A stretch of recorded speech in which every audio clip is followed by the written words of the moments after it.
Since 2003, this is the Sports Source, East Tennessee's #1 sports talk show. Presented by Pipe Wrench, and by Junk Be Gone, and by the Garza Law Firm. With your host, John Pennington. The Sports Source starts now. Good Sunday morning. Welcome into the Junk Be Gone studios for today's episode of the Sports Source.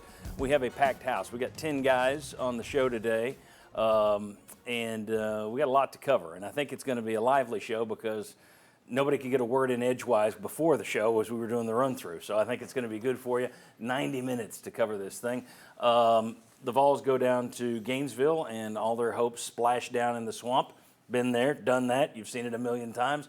29-16 was the loss. We'll break it down for you, and we promise we won't tell you that Joe Milton can throw the ball 110 yards. Because that's all if I read one story last week, I read 15 about his arm strength, which really doesn't matter. All right, let's show you what's coming up on today's show. First segment, we'll be talking about the top takeaways. Everybody's going to give us their big takeaway from the game. We'll talk about worst coaching moves. There's several to debate that one there. We'll talk about the offensive line woes, and does that impact any decision with Nico down the road? Tennessee's offense missing Alex Golesh. People chuckled and laughed at that idea when he left. Are they laughing now? What are Tennessee's sure SEC wins on the schedule? The outlook there seems to have changed since yesterday. Is the defense really better? We got some people that say yes, some say no.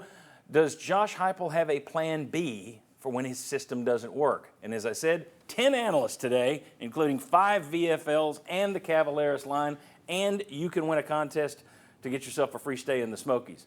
Plus, you can tell us your view on the poll, which starts here in a second. First segment of today's show brought to you by Junk Be Gone, a fitting sponsor for the junk we saw on the field last night. If you've got something in your home or office that you want to get rid of, call my friends at Junk Be Gone. I don't know if they can carry off crushed dreams, but they can darn sure haul off everything else for you. JunkBeGone.biz is where you can learn more about them. They do great work. Junk Be Gone. All right. Let me welcome in the first wave of panelists today. We have Jimmy Himes covering for the media in this segment, and we got three VFLs. The Letterman's Club is here. Mike Stoll, Marlon Walls, who's not happy today, and Will Overstreet. Thanks to you guys for being here. Here's how you can get involved today. Let me go ahead and show the poll question, if we can get that up there. All right. Did last night change your view of Josh Heupel? The answers, the options, no, it was just one game. Maybe a little bit, or absolutely it did. And we'll see where that goes. It's switched a little bit just in the last couple of minutes, so people get on there now on our website and do it. Use the QR code with your smartphone or go to sportsource.tv/polls to answer. All right, let's get into this thing. Simple question. What's your biggest takeaway from last night? Jimmy Himes, you start us off. I got about 8. You want me to limit it Just to one? to start. Just one. Joe Milton's skill set is not best suited to run Tennessee's offense because he does not run the football effectively. He doesn't run it on zone reads. The defense is crashing in on 4th and 1s. He's got talent, but it's not best suited to run this offense at Tennessee. Okay. Any debates on that one at this point? Or does anybody want to just jump in and give your own takeaways? I can tell you my takeaways. Okay. We're not ready for the crowd noise. That's clear. Georgia game, you go out there. South Carolina, you have issues. This team, for whatever reason, is not ready for opposing crowds, and it's a big disadvantage compared to the home game from where here. Makes me wonder. Last year they go to LSU and they got the breakup plan down there at that noon kickoff. Mm-hmm. If that had been a night game, I don't know that you lose. It was a 40-13 win, but I do wonder if the crowd would have had a bigger impact in that game because in LSU, it absolutely would have. For sure. Well, based on what we've seen with Florida, South Carolina, and Georgia, you would think. Yeah. Sure. Yeah, I'll drink to that. Okay. Who's next? Take away. I thought we were better than that. I thought we had kind of gotten past the, hey, this is the swamp deal. You know, we've got a legit coaching staff. Our system works.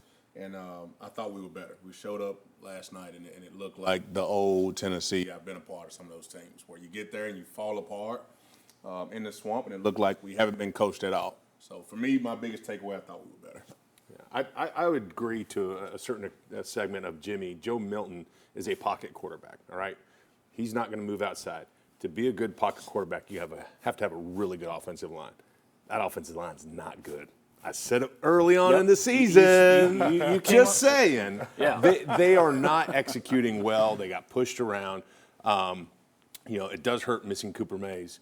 But overall, if Joe Milton is going to make throws, he's got to sit in the pocket. He does not scramble and throw with his moving his feet well. So if you don't protect him well and he feels pressure, he's not going to feel comfortable. And then I think, it's kind of your offensive line. Milton's more of a pocket quarterback, and you got receivers that are average. We took a step back from what we had from receivers last year. My takeaway is I don't think they have confidence in their guys to run that system anymore. I think they got into that game last night and they decided these guys can't do it. You had, they've been slowing it down all year in the red zone this year, which they didn't do last year. So now you're slowing it down in the red zone. Yesterday, you got into the second half and just kind of dialed it back. And you even had Herb Street saying, this is where they go into turbo mode. You're making up possessions here. No, they really didn't kick into turbo mode. You had a 3rd and 7 in the third quarter where you ran the draw. Yeah. I just wonder if they're sitting there going, we don't, and then throw this in too. Bob Hodge was talking to me on the phone, and he kept pointing this out. You had the horizontal passes, you had the deep balls, and nothing in between. Nothing. Crossers were taken out of the playbook.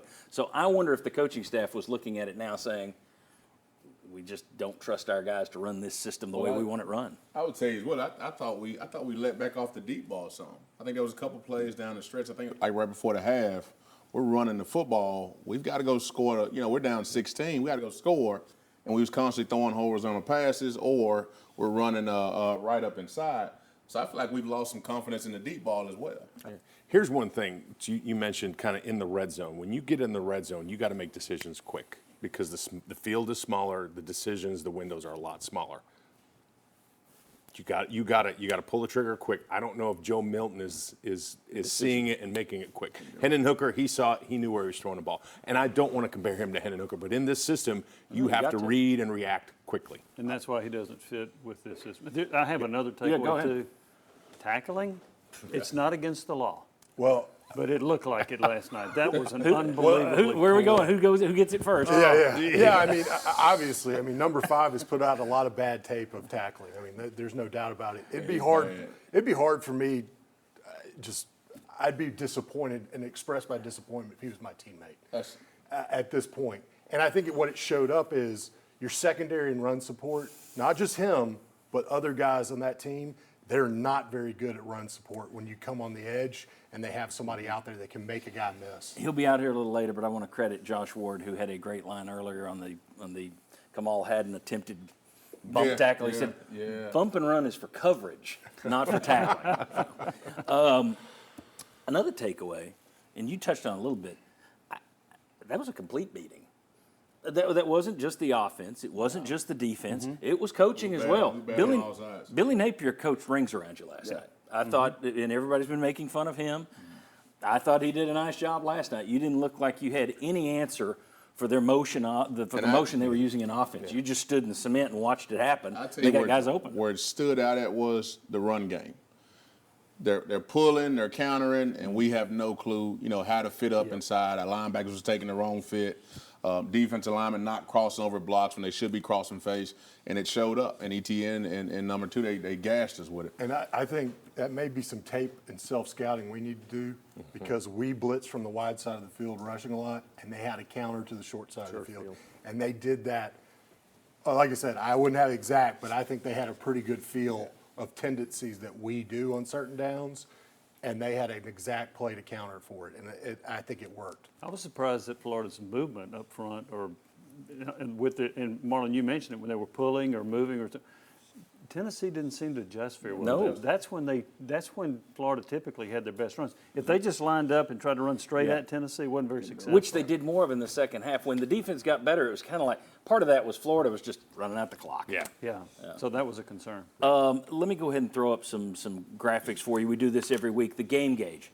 We told you before the season, going back through 5 years of Josh Heupel's head coaching career, against FBS foes, there were certain numbers. If he hits them, he wins 90% of the time. If he doesn't hit them, he loses. Rushing yards, you need to get to 150. Didn't. Need to get to 4.5 rushing yards per carry. Didn't. Did get to 6 yards per play. Need 3 sacks. And he's 90% winner when he does that. Got 1 sack.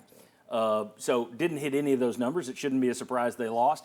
Next, his record now, this is interesting. He is 28-0 when allowing fewer than 27 points. They gave up 27 plus. He's 15-17. That's a huge difference. Look at this one. 43-8 when they score 30 points or more. Now he's 0-9 against FBS foes when he scores fewer than 30. It doesn't happen often, but if he doesn't get to 30, they do not win. 28-2 when he wins the turnover margin. 4-7 when he loses the turnover margin. Here's the interesting thing. That's 5+ years of coaching. He's only lost the turnover battle 11 times. Twice already this year. Let's get some more of the numbers for you here. First quarter points. Last year, you averaged 10.8 points in the first quarter. This year, half of that. You're at 5.6 points per first quarter. Let's go to the next one. Big plays. All right. 30-yard plays last year. You led the SEC with 53. Coming into yesterday, you had 4. You didn't have any between 30 to 40 yesterday. 40-yard plays last year, you had 36. Coming into the game, you had 2. Yesterday, you had 2 that were between 40 and 50. 50-yard plays, you led the SEC with 19 last year. You didn't have any coming in. You got 1 last night on the bomb to Brew McCoy. So basically, your big plays have disappeared from this offense. You had 3 last night, and that was to add to 6. You're getting 3 a game as opposed to what you got last year. And then one final stat here that's kind of scary. We pointed this out last year. Josh Heupel's 20-9 in 2+ seasons at Tennessee. That's great. Never trailed in 16 of those 20 wins. But when he has fallen behind by at least 11 points, he's now 0-7. They need the run game, and when the run game goes away and they have to start passing to catch up or they can't get the run game going, it's lights out. So if they fall behind 11, that is the magic number to keep track of. All right, when we come back, who was the best player on the field? What was the worst coaching move? And yes, we'll bring up the refs just a bit. Come on back on the Sports Source.